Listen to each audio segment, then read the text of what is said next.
the mindset in launching that is definitely relevant to what you just talked about, kind of how we get in our own way and we have all these beliefs and thoughts that kind of, yeah, just kind of screw things up for us, basically.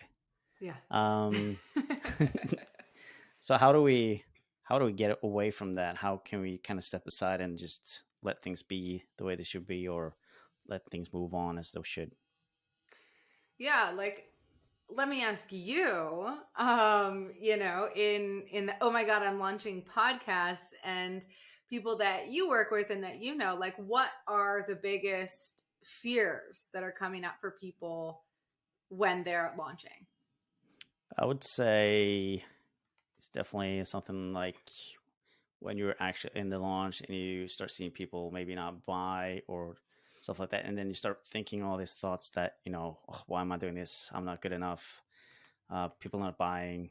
Yeah, those kind of thoughts, I would say, is probably one of the most common ones. Yeah, awesome, right? And I love that you took it to I'm not good enough, Mm-hmm. right?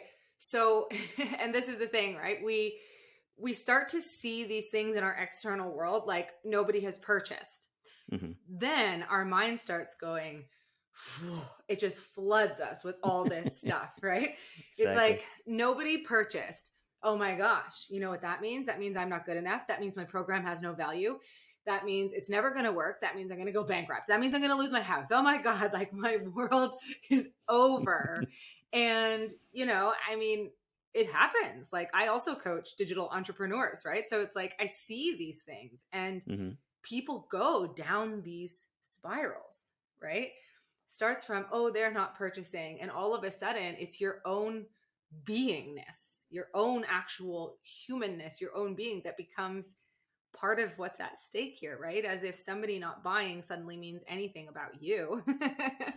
Exactly. But we bring it on and we take it personally, and our mind just creates all these different possible scenarios that may possibly be true or might not be, and it might possibly happen in the future, but probably not. And right, our mind just goes through all of these things, and it's tough, right? Because you've put a lot on the launch. You Mm-hmm. want to get your stuff out there. You want to, reach the people, make the money, do all the things that you're launching for the reason that you are doing that. And when you're not seeing that come to fruition, the number one place people go is bringing it back, right? Mm-hmm. Personal. We Mm-hmm. catastrophize. We start to think of the very worst thing that could possibly happen from this, right? Whereas, I mean, what it really means is that there was a missing link somewhere in your funnel or whatever it was that you were Yeah. creating, right? Whether that's messaging or not enough time or not enough ad spend or whatever it is that you're doing, right? Really, it comes down to this machine.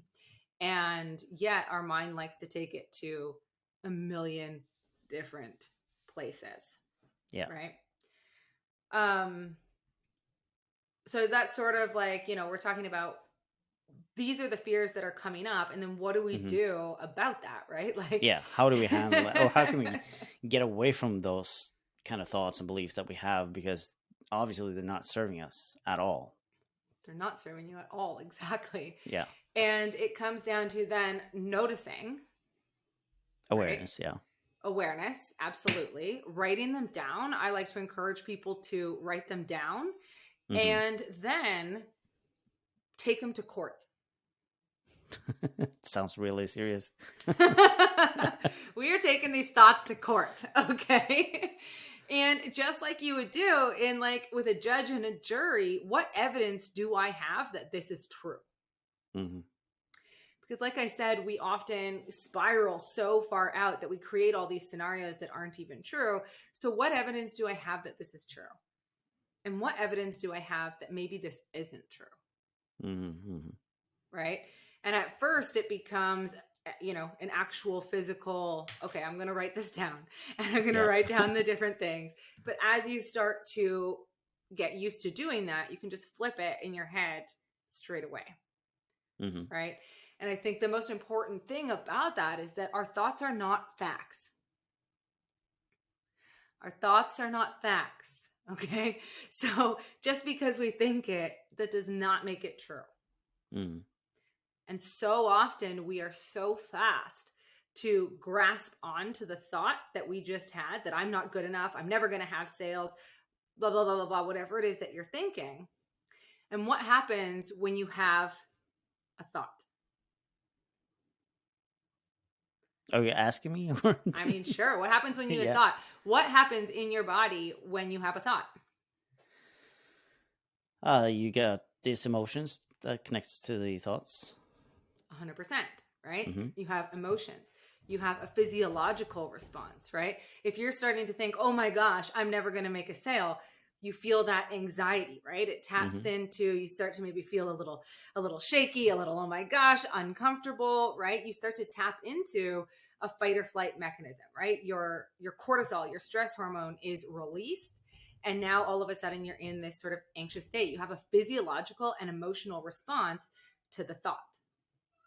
And so then what happens from there is our vibrational energy field, what we're putting it out into the world, is shifting just by one single thought. I'm not good enough. Right? Yep.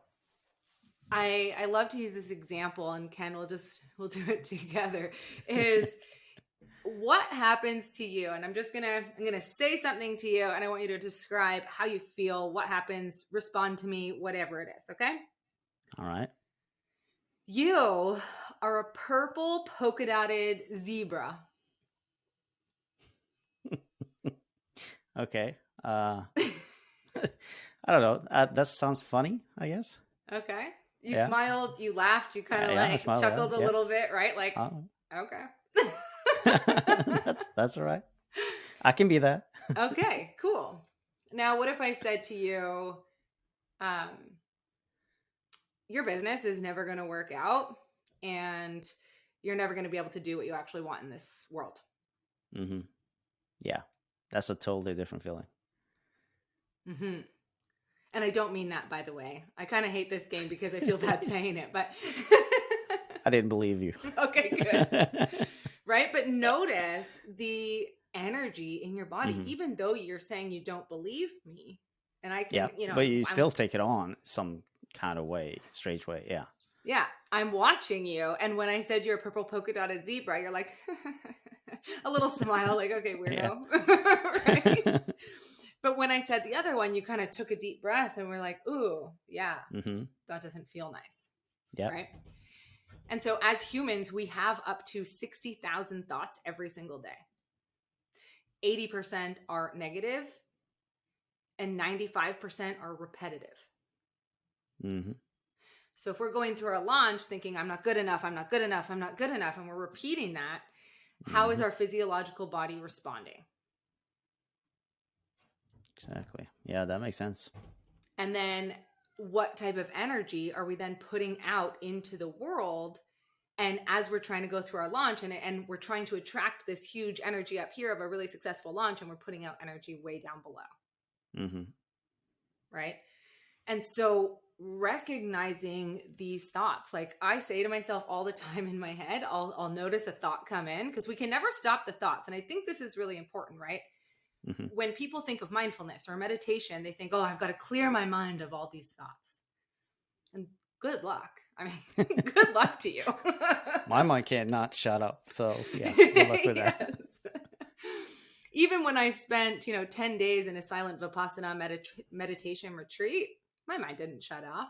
Mm-hmm. In fact, sometimes I thought it got busier. I was like, what's happening here? I thought we were doing the opposite. It just has its moments. It has its things it wants to share, and it's trying to help you. Mm-hmm. But the difference is when we notice a thought come through, we have a split second there to choose how we respond to that, how we take that on. Mm-hmm. And so noticing them is just so important. Noticing them without judgment as much as possible. And in the beginning, that looks like, oh my God, nobody bought, I'm not good enough. And then going, okay, Kandis, that's not a nice thing to say. What if I am good enough? What if people do buy? Right? And it becomes this sort of conversation in your own mind literally, I talk to myself all the time, catching these weird thoughts that come up and being like, "Ooh, don't say that to yourself," right? Before it has time to kick in. Mm-hmm. And that's what is so important, right? And that's why, taking time to quiet the mind and not silence the mind, but quiet it, notice Mm-hmm. it, right? Give yourself that ability so that when the thought comes up that you're not good enough, you can choose how you respond to it instead of just being overcome by it.